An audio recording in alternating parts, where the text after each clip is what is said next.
오늘은 어린이 주일입니다. 이 땅의 모든 어린이들이 충만한 사랑 속에서 건강하고 바르게 자라기를 소망하며 우리 어린 영혼들을 축복합니다. 한국교회는 오래전부터 어린이 주일을 지켜왔습니다.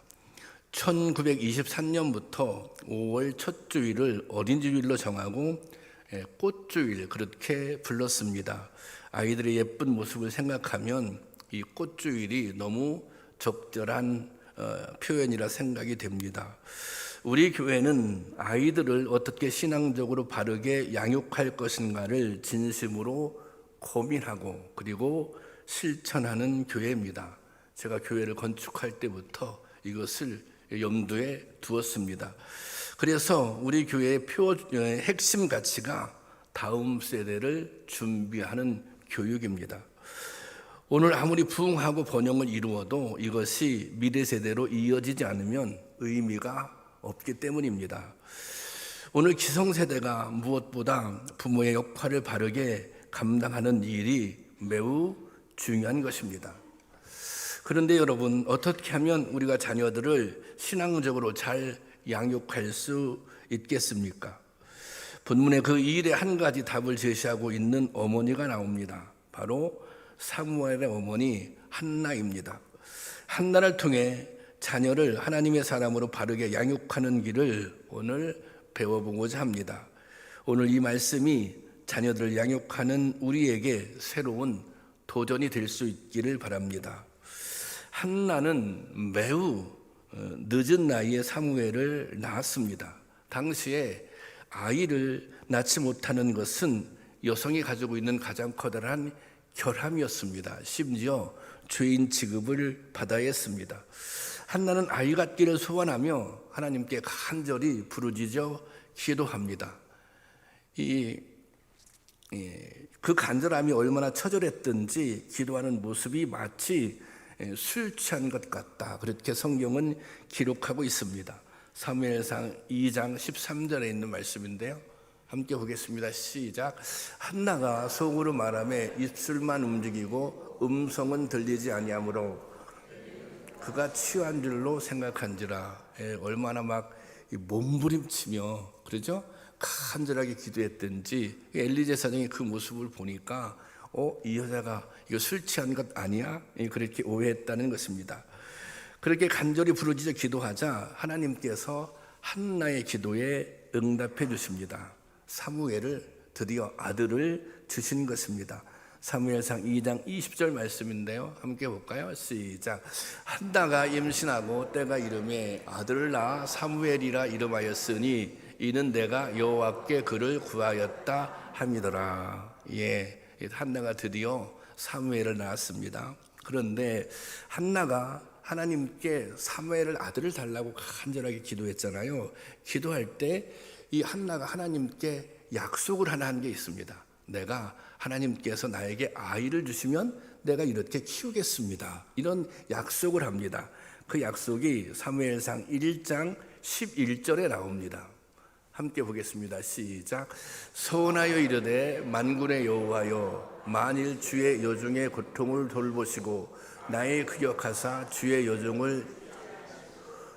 여종에게 아들을 주시면 내가 그의 평생에 그를 여호와께 드리고 삭도를 그의 머리에 대지 아니하겠나이다. 여기 보면 주의 여종에게 아들을 주시면 내가 그의 평생에 그를 여호와께 드리고, 그 다음 뭐예요? 삭도를 머리에 대지 아니하겠다. 머리카락을 자르지 않는다는 것이죠. 이것을 나시린의 소원이라고 합니다. 그 한나는 만약 하나님께서 제 기도에 응답해 주신다면 제가 낳는 아이를 하나님의 사람으로 구별하여 키우겠다, 또 더 나아가서 하나님께 드리겠다, 이제 그렇게 약속을 했던 것입니다. 사무엘이 태어나자 한나는 이 약속을 실천에 옮깁니다. 한나는 사무엘이 젖을 떼자마자 사무엘을 성전으로 데려가 제사장에게 맡깁니다. 이 제사장에게 위탁하게 되는 거예요. 사무엘상 2장 27절 말씀 한번 볼까요? 다 같이 시작. 이 아이를 위하여 내가 기도하였더니 내가 구하여 기도한 바를 여호와께서 내게 허락하시니라. 기도에 응답해 주셨죠. 그 다음 절 시작. 그러므로 나도 그를 여호와께 드리고 그의 평생을 여호와께 드리나이다. 그가 거기서 여호와를 경배하리라. 여기 보세요. 나도 그를 사무엘을 여호와께 드리되 그의 평생을 여호와께 드리나이다. 그래서 사무엘을 졌을 때다마자 성전으로 데리고 간 것입니다. 그래서 제사장에게 맡깁니다. 내가 하나님께 이 아이를 드리기로 하였으니 성전에서 이 아이를 자라게 해달라고. 사실 늦은 나이에 아들을 낳았잖아요. 그 아들이 얼마나 귀하겠습니까? 그런데 이 어머니의 모습이 너무 매몰찹니다. 한나도 마음이 아팠을 것입니다. 하지만 이것은 자식을 잘 키우기 위한, 하나님의 사람으로 키우기 위한 한나의 결단이었습니다. 한나는 어린 아들에 대한 모정에도 불구하고 단호히 결단할 때를 구분했던 것입니다.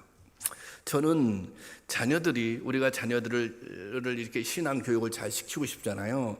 신앙교육에 실패하는 데는 크게 두 가지 요인이 있다고 생각합니다. 하나는 내가 나의 자녀들을 믿음으로 키워야지라고 하는 의지가 부족하다는 것입니다. 나는 이 아이를 어떤 일이 있어도 믿음으로 키우겠어. 이런 의지가 부족하다는 것입니다. 그저 신앙을 선택상 정도로만 생각하는 것입니다. 교회에 나갈 수도 있어. 그렇지만 안 나갈 수도 있지. 그런 수준에서 나가면 좋지만 안 나갈 수도 있지. 그런 수준에서 생각한다는 것입니다. 두 번째는 의지는 있어요. 의지는 있는데 본을 보여주지 못한다는 것입니다. 여러분, 신앙은 선택사항이 아닙니다. 구원의 문제가 선택사항일 수 없지 않습니까? 부모들은 자식의 교육에 온 힘을 다합니다. 학교에 보내지 않는 부모가 없습니다. 아이들을 학원에 보내지 않으면 크게 뒤처지는 거로 생각합니다. 우리 교회에 오는 아이들한테 물어보면 학원을 한 군데 이상은 다 다니는 것 같아요. 학원 다니는 게 잘못됐다는 것이 아니라 학원 다니는 거 필요하고 중요한 일입니다. 그런데 문제는 신앙교육에는 너무나 느슨하고 여유롭다는 것입니다. 학교를 안 가면 큰일 나고 학원을 안 가면 큰일 나는 것처럼 생각하지만 교회 안 가는 것은 그럴 수도 있지, 그렇게 생각하는 것입니다. 이것이 오늘 신앙교육의 가장 커다란 문제입니다. 한나는 사무엘이 하나님의 사람으로 바르게 자라기를 원했습니다. 이것은 하나님께 속한 사람이 되는 것이 가장 복된 길로 가는 것임을 알았기 때문입니다. 하나님의 사람으로 살아가는 것, 그것이 인생에 있어서 가장 복된 길이다. 한나는 사무엘이 그 복을 누리기를 원했습니다. 그래서 갓 젖을 뗀 아들을 다노에게 떼어서 성전으로 데려간 것입니다. 사실 이것은 매몰찬 것 같지만 어머니의 지혜로운 선택이었던 것입니다. 한나는 사무엘을 하나님께 맡김으로 자신이 아니라 하나님이 아이의 양육자가 되게 한 것입니다. 이런 한나의 태도는 사무엘에게 큰 교훈이 되었을 것입니다. 한나는 먼저 자신이 하나님을 경외했고 아들로 하여금 하나님을 경외하는 삶을 한 것입니다. 한나가 이 사무엘을 양육하는 데 있어서 한나 스스로가 하나님을 경외하는 모습의 모범이 되었다는 것입니다. 이것이 신앙 교육이며 이것이 중요한 인성 교육이기도 합니다. 원래 이제 교육에는 제가 간혹 말씀드리는데 두 가지 방식이 있는데 하나는 인지적 교육. 인지적 교육이라고 하는 것은 이렇게 가르치는 거예요. 지식적으로. 너 하나님을 믿으면 참 좋아. 너 하나님을 믿으면 참 행복해. 하나님을 믿으면 어떤 어려움도 이겨낼 수 있어. 하나님의 도우심을 받아서 사는 것이 이것이 복된 길이야. 이렇게 설명해 주는 것. 그것이 인지적 교육입니다. 근데 또 하나의 방식이 있는데 그것은 모델링 교육입니다. 다시 말하자면 본을 보여주는 것입니다. 모범을 보여주는 것입니다. 그러니까 아이들이 부모님의 모습을 보면서 이렇게 생각하는 거예요. 야, 정말 하나님을 믿는 것이 복된 일이구나. 하나님을 믿는 것이 행복한 것이구나. 이것은 그 삶을 통해서 보여주는 것입니다. 그래서 모델로, 그러면 그 모습을 보고 아이들이 따라서 하게 되는 것이죠.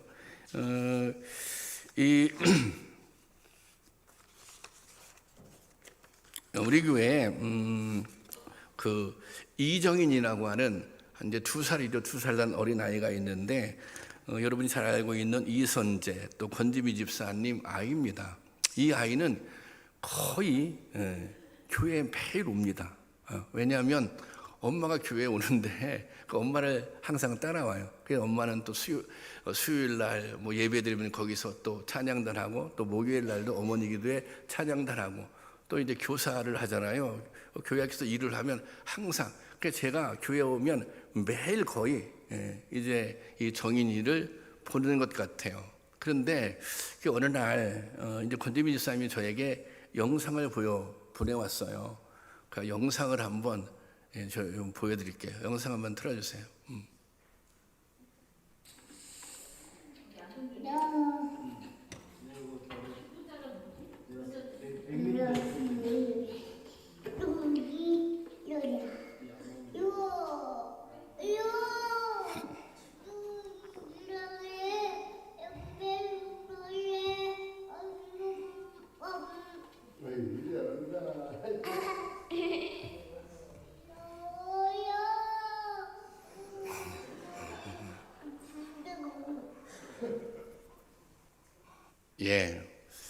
집에서 저보고 영상을 보내주면서 목사님 정현이가 집에서도 이렇게 하고 논다고. 얘는 교회에 나와서 자기 엄마가 찬양하는 거, 또 수요일 날 또 제가 와서 뭐 기도하는 거, 이제 그것을 얘가 보는 거예요. 그래서 제가 깜짝 놀라는 것은 지금 아기 예배에 이제 얘가 참여하고 있는데 그렇게 어린 아이잖아요. 예배를 정말 신실하게 잘 드려요. 그리고 또 가장 어리거든요. 형들이 막 떠들고 그러면 조용히 하라고 다니면서 그렇게 주의를 주신다는 거예요. 이게 뭐예요? 사실은 보고 배우는 것입니다. 저는 이 정인이가 기대가 돼요. 얘가 앞으로 어떻게 이제 뭐 어린이부가 되고 또 중고등부가 되고 청년이 되고 이렇게 잘할 것인데 얘가 어떻게 잘할 것인가, 전 굉장히 기대가 됩니다. 얘뿐만 아니라 다 모든 그런 우리 이제 교회학교 어린이들에 대한 기대가 있습니다. 여러분의 자녀들을 정말 신앙적으로 양육하고 싶으십니까? 그러면 여러분들에게도 결심이 필요한 것입니다. 우선순위를 바르게 정하는 결심, 때로는 마음이 아파도 훈계할 수 있는 결심, 신앙적 모범을 보여줄 수 있는 결심이 필요한 것입니다.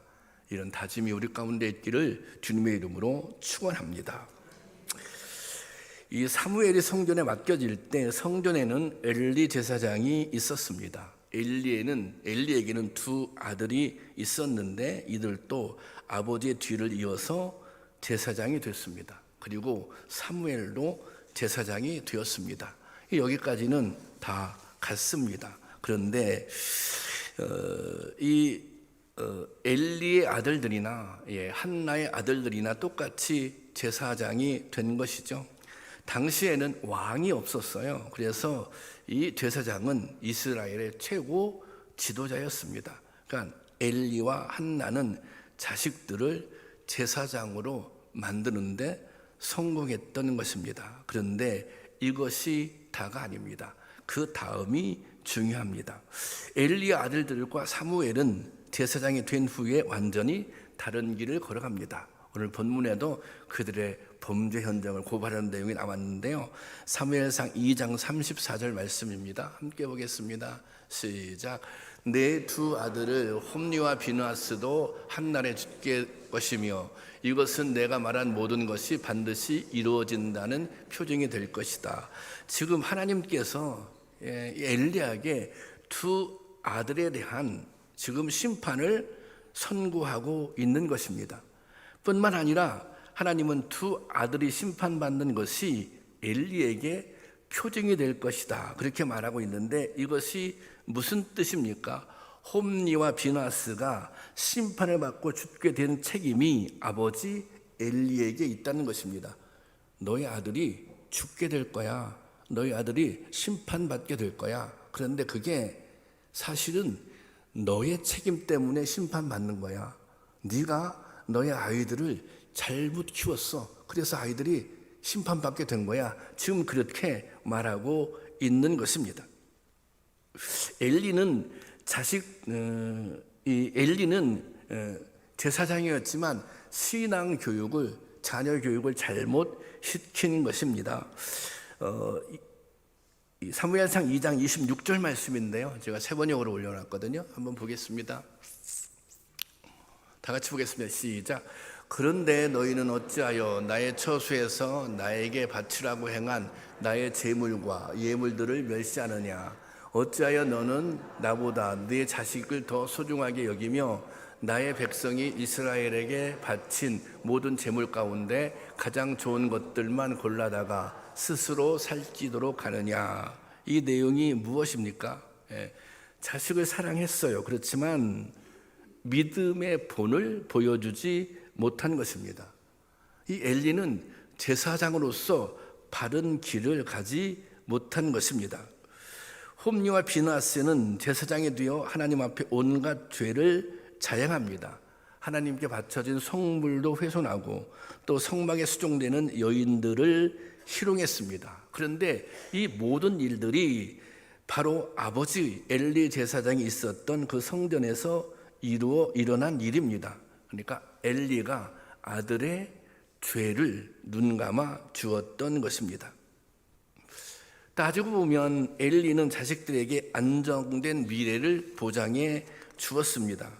그때는 특별한 경우 아니면 이 제사장이 그 레위 자손들이 대를 이었잖아요. 그들은 뭐 아버지 덕분에 제사장이 된 거예요. 그 제사장이 되어서 즐겁고 풍요롭게 살았습니다. 또 엘리 제사장은 자녀들에게 한없이 관대했습니다. 그런데 이렇게 잘 먹고 잘 살게 해준 것이 결국에는 아들들이 잘못되는, 그냥 조금 잘못되는 것이 아니라 심판을 받아서 죽임을 당하는 그런 지경에까지 이른 것입니다. 그러니까 아버지의 책임이 맞는 거죠. 반면에 사무엘은 어릴 때부터 부모에게 떨어져 늙은 엘리를 섬겨했습니다. 어린아이가 부모와 떨어져 산다는 것은 힘들고 어려운 일입니다. 하지만 사무엘은 그 과정에서 하나님께 선택받은 제사장이 되었습니다. 이것은 하나님께서 특별하게 그를 성별하고 선택했다는 것입니다. 사무엘은 하나님께도 인정을 받았고 이스라엘 백성에게도 존경을 받았습니다. 하나님의 뜻을 전하는 이스라엘의 마지막 선지자로서 소임을 다했던 것입니다. 여러분, 이거 아십니까? 제사장이 되는 게 다가 아닙니다. 어떤 제사장이 되는가가 중요합니다. 뭐 그것을 저에게 비춰 말한다면 목사가 되는 게 중요한 게 아니죠. 어떤 목사가 되느냐, 그것이 중요한 것이겠죠. 진정한 성공이라고 하는 것은 무엇이 되었는가를 판단할 일이 아닌 것입니다. 대통령이 되었으니 성공했다. 그 자리에 올라갔으니 무슨 뭐 높은 이 권세 있는 자리에 올라갔으니 성공했다. 그렇게 성공을 판가름할 수 없는 것입니다. 중요한 것은 그 자리가 아니라 무엇이 되었느냐가 아니라 어떻게 살고 있는가. 그 자리에 있는 것이 아니라, 무엇이 되었는 것이 아니라 현재 어떻게 살고 있는가, 어떻게 살아왔는가, 그것이 중요한 것입니다. 한나는 엘리 제사장과는 달랐습니다. 정말 어떻게 보면 이 좀 뭐라 그럴까요? 이 정이 없는, 이 자녀를 별로 사랑하지 않는 어머니 같습니다. 사무엘상 2장 19절에 보면 이런 내용이 나옵니다. 다 같이 해서 시작. 그의 어머니는 매년 드리는 제사를 드리러 그의 남편과 함께 올라갈 때에 작은 것을 지어다가 그에게 주었더니, 이 내용은 무슨 말씀이냐면 이제 한나가 아들을 보러 갈 때는 내가 아들을 특별히 보고 싶어서 보러 가야지, 그런 것이 아니라 1년에 한 번, 여기 보면 매년 드리는 제사를 드리러 갈 때, 그때 아들을 만나러 가는 거예요. 근데 아들을 만나러 가는데 무슨 만난 거를 많이 준비해 갖고 간 것이 아니라, 여기 보면 작은 겉옷을 지어다가 주었다고 그랬습니다. 이 작은 겉옷은 어떤 것이냐면 이런 거예요. 일종의 그 제사장이 입는 겉옷을 말합니다. 그러니까 어머니는 이런 거예요. 너는 제사장으로 바쳐진 사람이야. 너는 앞으로 제사장의 삶을 살아야 돼. 이런 것들을, 내가 지금 왜 성전에 있는지, 나는 앞으로 어떻게 살아가야 할지, 그것을 이 어머니가 그 사무엘에게 각인시켜 주는 것입니다. 해마다 한 번씩 말날 때마다. 한나는 아들을 위한 최선이 무엇인지를 알고 있었던 것입니다. 여러분, 우리가 자녀들에게 있어서 신앙교육의 필요성을 인정하신다면 제대로 잘 가르쳐야 하는 것입니다. 자녀들의 교육에는 바른 방향과 규칙이 필요한 것입니다. 반드시 지킬 것은 지키게 해야 합니다. 그리고 무엇보다 모범을 보여줘야 하는 것입니다. 자녀들에게 좋은 신앙의 규칙을 가르치고 함께 지킬 수 있기를 주님의 이름으로 축원합니다. 마지막으로 한나는 기도하는 어머니였습니다. 사무엘을 성전에 두고 나온 한나는 하나님께 감사와 찬양의 기도를 드립니다. 그 내용이 사무엘상 2장 6절 7절인데 제가 세 번역으로 올려놨거든요. 다 같이 보겠습니다. 시작. 여호와는 죽이기도 하시고 살리기도 하시며 사람을 저 세상에 보내기도 다시 돌아오게도 하신다. 그 다음, 여호와는 가난하게도 하시고 부하게도 하시며 낮추기도 하시고 높이기도 하신다. 자, 이게 한나의 아주 중요한 신앙 고백입니다. 하나님은 죽이기도 하시는 분, 또 살릴 수도 있는 분, 하나님은 가난하게도 하시는 분, 또 부하게도 하실 수 있는 분, 또 하나님은 낮추기도 하시는 분, 높이기도 하시는 분이라고 고백합니다. 이것이 한나의 신앙 고백입니다. 그러니까 모든 주권이 하나님께 있다는 것입니다. 그래서 사무엘을 온전히 하나님께 맡길 수 있었던 것입니다. 사무엘이 바르게 잘 자라서 위대한 선지자가 될 수 있었던 것은 이런 어머니의 기도가 있었기 때문입니다. 오늘 여러분들이 미래 세대를 위해서 해야 할 일, 자녀를 위해서 해야 할 중요한 일은 바로 기도하는 일입니다. 부모님이 기도해야 자녀들이 바르게 성장할 수 있습니다. 그리고 바르게 양육할 수 있습니다. 기도할 때 하나님의 뜻을 따라 자녀를 키우는 지혜를 얻을 수 있습니다. 그리고 하나님의 도우심도 덧입을 수 있는 것입니다. 여러분, 자녀를 키우는 것, 좋은 엄마가 되고 아빠가 되는 것, 제가 해보니 정말 쉬운 일이 아닙니다. 하나님의 도우심이 필요한 것이고 또 하나님이 주시는 지혜가 필요한 것입니다. 우리는 생각하기를, 부모님들은 이렇게 생각합니다. 내가 아이들을 위해서 해줄 수 있는 건 다 해줘야지. 여러분 해주지 않습니까? 그런데 아이들을 키우다 보면 이걸 깨닫게 돼요. 내가 해줄 수 있는 것이 한계가 있구나. 아니, 해줄 수 없는 것이 더 많구나. 그것을 깨닫게 돼요. 여러 부모님들이 하는 가장 큰 기도의 제목이 무엇입니까? 이 자녀들에게 좋은 만남들을 허락해달라고 기도하지 않습니까? 예를 들어 친구를 잘 만나야 되는 거 아닙니까? 또 스승도 잘 만나야 되는 거 아닙니까? 나중에 크면 또 배우자도 잘 만나야 되는 거 아닙니까? 그런데 그것을 여러분들이 할 수 있습니까? 여러분들이 좋은 친구를 만나게 선택해서 만나게 될 수 있습니까? 아니, 여러분들이 무슨 나이가 먹어서 배우자를 지정해서 너 얘하고 결혼해 이렇게 말할 수 있는 것입니까? 사실은 이 모든 것들이 부모의 밖에 영역인 것입니다. 그래서 하나님의 도우심이 필요한 것입니다. 여러분들이 자녀들을 잘 양육하기를 원하신다면 하나님께 지혜를 간구할 수 있기를 바랍니다. 하나님의 도우심을 간구할 수 있기를 바랍니다. 자녀들을 위해서 기도할 때 반드시 하나님께서 응답해 주실 것입니다. 자녀들을 위해, 우리 미래 세대를 위해 함께 기도할 수 있는 우리 모두가 될 수 있기를 주님의 이름으로 축원합니다.